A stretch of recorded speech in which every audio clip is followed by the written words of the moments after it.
አቶ ለይኩን የጓደኛው ተሰማ መቀየርና የመለዋወጥ ነገር እጅግ እያስጨነቀው ይገኛል።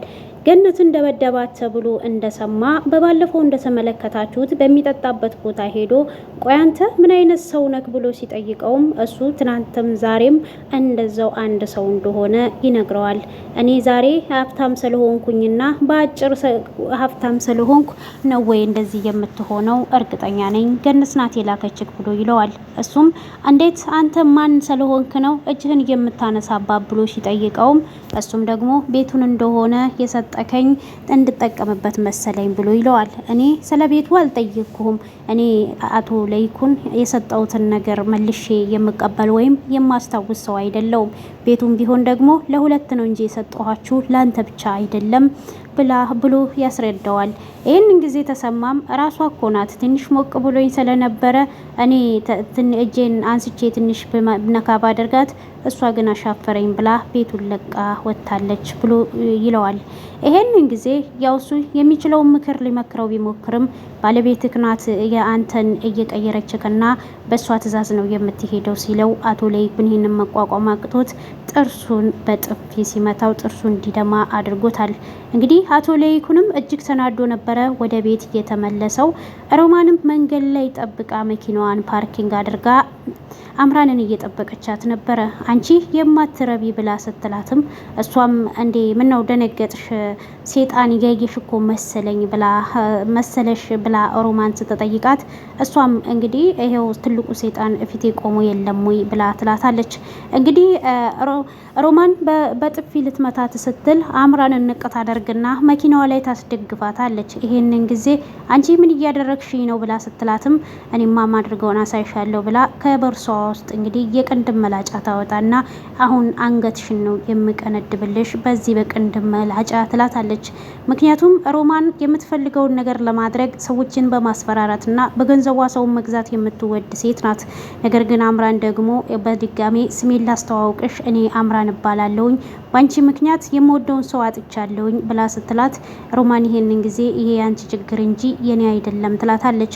አሁን እትዬን የት እንዳደረግሻቸው ትናገሪያለሽ አለበለዛ ግን በዚህ በምላጭ ነው አንገትሽን የምቀድልሽ ስትላት እሷም ይሄንን ጊዜ እትዬ ወደ ቤት እንደዚህ እየተመለሱ እንዳሉ አሁን ወደ ቤታቸው እንደደረሱም ትነግራታለች። ካላመንሽ ደግሞ ደውለሽ ጠይቂ ብላ ስትላት አላምንሽም አሁኑኑ ስልኩና አውጥተሽ ደውለሽ ድምጻቸውን እንድሰማ ፈልጋለሁ ስትላት እሷም ሮማን ምንም አማራጭ ስለሌላት ወዲያው ስልኩን አንስታ ለዶክተሩ እናት ትደውላለች። ይሄንን ጊዜ የዶክተሩም እናት ወየ ልጄ አሁን ወደ ቤት ገብቻለሁ ሲሉ ድምጻቸውን ትሰማለች። ይሄንም ጊዜ አሁን ከእንግዲህ በኋላ ሁሉንም ነገር አይንሽን ከምወዳቸውና ከማከብራቸው ቤተሰብ ይቅርታ ካደረጉልኝ ያን ሁሉ በደል ትተው ከነሱ ላይ አይኖችሽን እንድታነሺ እኔ ደግሞ በምወዳቸው ሰዎች የመጣብኝን ሰው ምንም ርህራሄና ምህረት የለኝም እንድትተይ ይሻልሻል ብላ ታስጠነቅቃታለች። ሮማን ግን እየፎከረች ነው የምትሄደው። እነ ወይዘሮ ዝናሽና ኑሐሚንም አብረው ቁጭ ብለው ልጄ ምን እያሰብሽ ነው ብላ ስትላትም እሷም ስለ አባቷ እጅግ እያስጨነቃትና እናቷም ወደ ቤት እንድትመለስ እንደምትፈልግ ትነግራታለች። እንዴ አምራን ምን እያሰብሽ ነው ምን እያልሽ ነው ብላ ስትላት አባዬ በተደጋጋሚ ስልክ እየደወለልኝ ነው ግን ለእናቴ አንዴም አልደወለላትም ብላ ትላለች። ይሄንን ጊዜ አቶ ለይኩን እጅግ ተናዶ ወደ ቤት ነበረ የመጣው። እሱም ወደ ቤት በጣም ተናዶ ስለነበረ ወይዘሮ ዝናሽ በመጀመሪያ ግን ይሄን ነገር አቶ ለይኩን ማወቅ አለበት እያለች ነበረ አቶ ለይኩን ወደ ቤት የገባው። እሱም እንደምን ዋላችሁ ብሎ ከተቀመጠ በኋላ ወይዘሮ ዝናሽን ፊቱን ካየችው በኋላ ምን ሆነክ ነው ችግር አለ ወይ ብላ ስትጠይቀው አምራን ኑሐሚን አንዴ የትልልቅ ሰዎች ወሬ ልናወራ ስለሆነ ከይቅርታ ጋራ አንቺ ከዚህ ተነሺ ብሎ ይላታል። ወይዘሮ ዝናሽም እሷም እኮ የቤቱ አካል የኛ የቤታችን አካል አንድ ሆናለች፣ ስለዚህ ሁሉንም ችግርም ሆነ ደስታን መስማት አለባት ብላ ትለዋለች። እሱም ለነገሩ እውነትሽን ነው ይሄንን ነገር እሷን በተሰማው የተሻለ ነው ብላ ትለዋለች ይላል። እንግዲህ አቶ ተሰማን እንዳገኘውና አቶ ተሰማንም ተናዶ በጥፊ መቶት እንደመጣ በጣም በንግግሩ ሁሉ እንደተሰበረ ይነግራቸዋል። ይሄንን ጊዜ ኑሐሚን ስቅስቅ ብላ ጋሼ እርሶንም አስቀየሙት አይደለም ወይ አባቴ ብላ ታለቅሳለች። እሱም አንቺ ምን አደረግሽ ብሎ ይላታል። እናም አቶ ለይኩን እኔ ካየሁትና ከተገነዘብኩት በኋላ እንደተገነዘብኩት አቶ ተሰማ ግን ትክክል አይደለም፣ ከአይምሮ ጋር ያለ አይመስለኝም። ብቻ እኛ የማናቀው የሆነ ትልቅ ችግር ያለ ይመስለኛል። ጓደኛዬ ትክክል አይደለም ይላል። ይሄንን ጊዜ ገነትም ምን ሆናችሁ ነው አቶ ለይኩን ሰላም አይደለም እንዴ ብላ ይሄንን ጊዜ ስትመጣም ኑሐሚንም ፈጠን ብላ አባቴ ይሄው ጋሽንም ማስቀየማቸው ትላለች። እሷም በጣም ነበር እየደነገጠችው። ነገሮችን ለማስተካከል የሚችሉትን ነገር ለማድረግ ነበር። ነገር ግን የአቶ ተሰማ ንግግር ምላሽ በጣም ከባድ ነው። ትናንትናውን እኔ ካፈር አንስቼክ ዛሬ ሰው ያደረኩክ እኔ ነኝ ብሎት እንኳን አቶ ለይኩን ሲናገረው ነበረ። አቶ ለይኩንም እኔ እንዳንተ በህገ ወጥ መንገድ ወይም በአጭር ጎዳና መንገድ ሄጄ ለመክበር ሳይሆን በላቤ ጠብ አድርጌ ነው ያለፈልኝ እንጂ ባንተ አይደለም ብሎ ይመልስለታል። ይሄ ግን ብዙ ጊዜ አንዳንድ ሰዎች እኛ ሰርተን ተለውጠን የሆነ ትልቅ ደረጃ ላይ ከደረስን እነሱ የሆነ ትንሽዬ ጥቂት ነጥብ እኛ ጋር ካስቀመጡ በኔ ነበር ይሄ ሰውዬ ያደገው፣ በኔ ነበር የተንቀሳቀሰው፣ በኔ የሚለውን ነገር እጅግ አብዝተውት ይናገራሉና አቶ ተሰማም እዚህ ጋር ተገቢ ነገር አልተናገረም። ምክንያቱም አቶ ለይኩን እጅግ ባለውለታውና ከምንም በላይ ደግሞ ያኔ በመንቀሳቀስ በማይችልበት ሰዓት ከገንዘብ በላይ ጊዜውንና ጉልበቱን መስዋዕት አድርጎለት ነበር። እሱ ግን የዛሬዋን እለት ብቻ ደስታውን ነው እያጣጣመ ያለው እንጂ ማንንም መስማት አይፈልግም።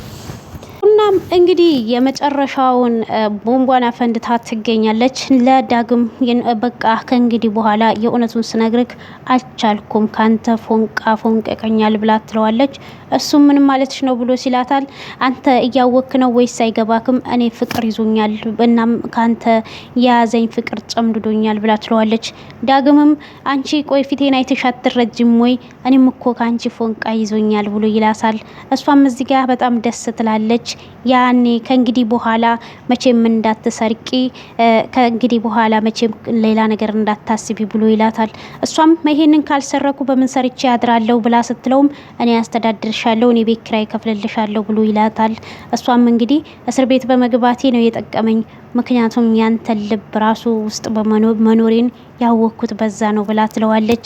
ይሄንን ጊዜ ዳግምም ለአባቴ ቤት ስፈልግለት ነበር፣ ወደ ቤትም አልተመለስኩም። እናም ከአባቴ ጋር እንድትሆኚ ፍቃደኛ ነሽ ወይ? እኔ ፈልግ ያለው ምክንያቱም አባቴ በባዶ ቤት እንዲሆን አልፈልግም ብሎ ይላታል። እሷም ችግር የለውም አባትክን ማንከባከብልካለሁኝ፣ ያው እኔ የማውቀው እንግዲህ ፏላ ነው ወይም ቡሌ ነው ትለዋለች። እሱም ደግሞ ይሄ ምን ማለት ነው ብሎ ሲላትም በእስር ቤት ሆነው የሚመገቡትን ምግብ እያንዳንዱን ትነግረዋለች።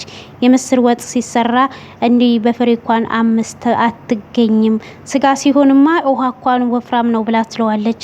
እሱም ምስሩን እየጠይቃትና 5 ኪሎ ነው እንዴ ብሎ ሲላትም አዎ ልክ እንደዛ ነው ብላ ትለዋለች። ስጋው ደግሞ ያው መረቁም አለው ብሎ ሲላትም አይ መረቁን ተውና እንደው እኛ ጋር እንደ ሽቶ ነበር እንጀራው ላይ እንደሚነፋ የምታገኘው እንጂ ምንም ነገር የለውም ላው ላይ ብላ ታስቀዋለች። ዳግምም ወደ ቤት ሳይመለስ ብዙ ቀናት ሆኖታል። በዚህ ደግሞ ናሆምም እጅግ እየተበሳጨ ነው። ቤተሰቦቹ ይሄን ችግር ላይ እያሉ እሱ እንዴት ውጭ ያድራል? የቤተሰብ አካል አይደለም ወይ? የቤተሰቡን ችግር አይጋራም ወይ እያለ ይገኛል። ዳግምም ይሄንን ታሳቢ አድርጎ ወደ ቤት መመለስ እንዳለበት ግን አባቱም ሲያስጠነቅቀው ነበረ። አባቱም ሲምባም በጎዳና ላይ ባለ ሰዓት ብርድ መቶት እጅግ እየሳለና እጅግ ነፍሱ እየተጨነቀች ትገኛለች። ጩናንም ሳያት ጩናን ከጩና ጋራ በጣም ነበር እየተግባቡት። ዋው በጣም ሙድ የገባትና ደስ የምትጫወት ቀለል ያለች ልጅ ናትና እኔም ወድጃታለሁ ብሎ እንግዲህ ሲምባም ደስ ይለዋል። በልጁ ምርጫም በጣም ተደስቷል። እሱም ግን ዳግምም እዛ እንዲያድር ቢፈልግ ጩናም እዛ እንድታደር ቢፈልግ ሲምባ ግን በፍጹም አይቻልም፣ እኔ ብቻዬን አድራለሁ፣ እናንተ ግን ነገ ጠዋት መታችሁ ጠይቁኝ ብሏቸው እነሱም ወደ ቤት ይሄዳሉ። ማንም ወደ ዶክተሩ ቢሮ ትሄዳለች። እሱም ደግሞ ምን ፈለሽ ከእንግዲህ በኋላ ብሎ ሲላትም እሱን የምፈልገው አሁን እናቴን ነው፣ እባክሽ እናቴን አገናኘኝ ይላታል። እሷም እናትክ ወደ ቤት ተመልሳለች፣ ደውለክ ማረጋገጥ ትችላለክ ብላ ትለዋለች። ነገር ግን አምራንን ድጋሜ እንዳታምናት፣ አምራን ለወይዘሮ ዝናሽ ሁለተኛ ሄዳ ተናግራለች ብላ ትለዋለች። እሱም ይሄንን ጉዳይ ለኛ የራሳችንን ለራሳችን ብታይልን አይሻልም ወይ? አሁን የምፈልገው እናቴን ደህንነት ነው ብሎ ስልኩን አንስቶ ስልክ ሲደውል እናቱ ስልኩን ያነሳሉ። እናቴ በህይወት አለሽ ወይ እቤት ነሽ ወይ ብለው ሲሏትም አዎ ወደ እቤት ነኝ እቤት ተመልሻለሁ ብለው ይሉታል። እሱም ቶሎ ከቢሮ እንግዲህ ፈጠን ብሎ ወደ እናቱ ቤት ይሄዳል።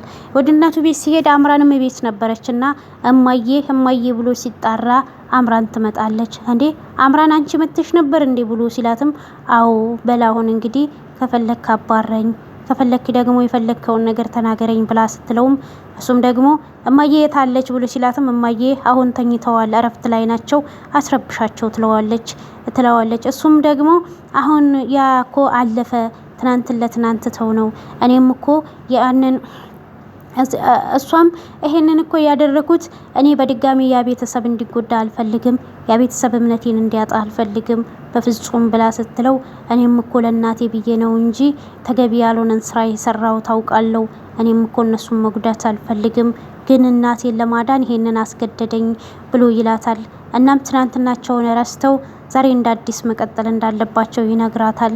እሷም በዚህ ትስማማለች። ይሄንን ጊዜ እናቱም ትመጣለች። እናቱም በምትመጣ ሰዓት ልጄ ደህና ነህ ወይ ብላ ትለዋለች።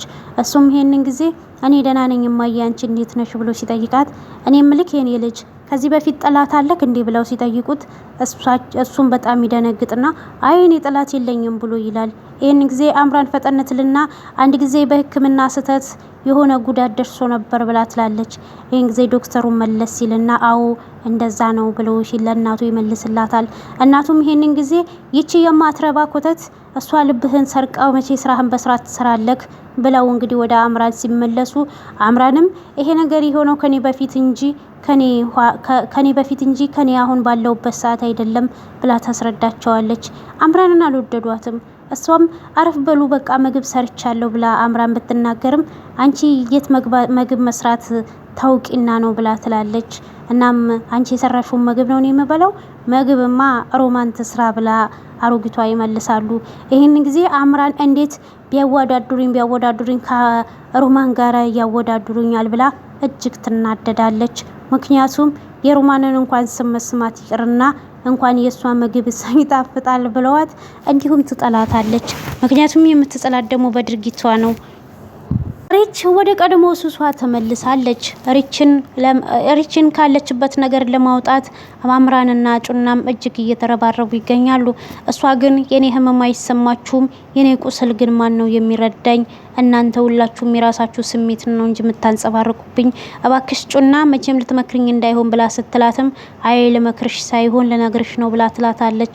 እሷም ቆይ አንቺ እሷ ሲጃራዋን አንስታ ልትአጨስ ስትል አንቺ ቆይ አሁንም ተመልሰሽ እንዴት ወደዚህ ወደ ቆሻሻ ስራ ትመለሻለሽ? ለልጅሽ እንዴት አትኖሪም? ምክንያቱም ለሄደ ሰው ለምንድነው ነፍስሽን የምታስጨንቂው?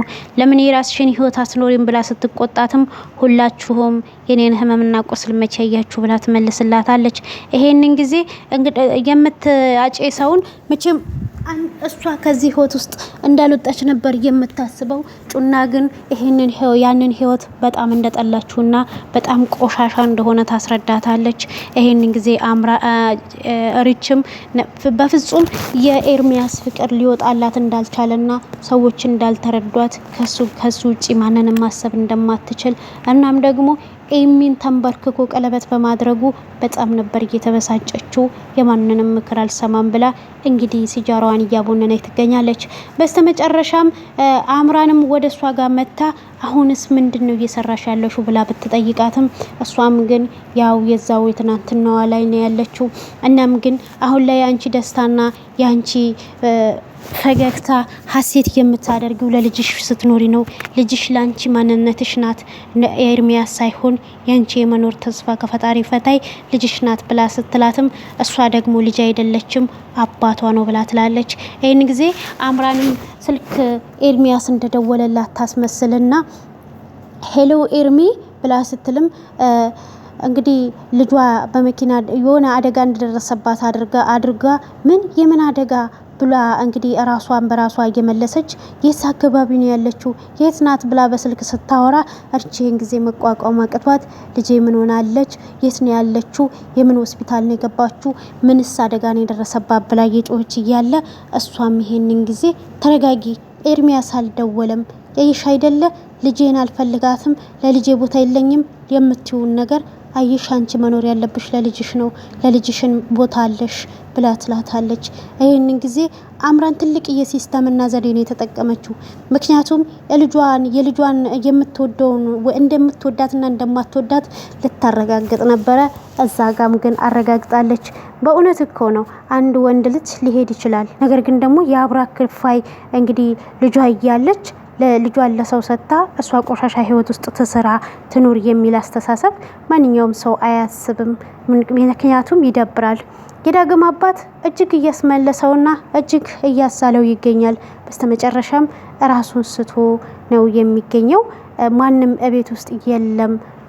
እንግዲህ እነ ዳግም ወደ ቤት ሲመለሱ ህይወቱ ያልፍ ይሆን ወይስ የሚለውን በቀጣይ ክፍል ነው የምናየው። እንግዲህ ዶክተሩም ደግሞ አምራን የምትለውን ነገር እየሰማ ነው የሚገኘው። እናቱ በር ስር ተለጥፋ የሁለቱ አንድ ላይ ፍቅረኛሞቻች እንዳልሆኑ ሁሉንም ነገር እየሰማች ይመስላታልና እሱንም እያስረዳችው ነው።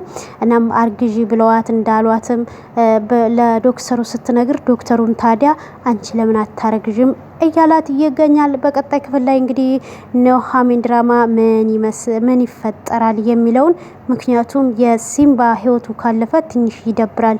ዳግም መቋቋም ያቅተዋል ብዬ ነው የማስበው። ምክንያቱም ዳግም እጅግ አባቱን ይወዳል እና እስከዚህን ሰዓት ስለተከታተላችሁኝ ከልብ አመሰግናለሁኝ። በቀጣይ ክፍል እንገናኛለን። እስከዛው ቸር ቆዩ። ባይ ባይ።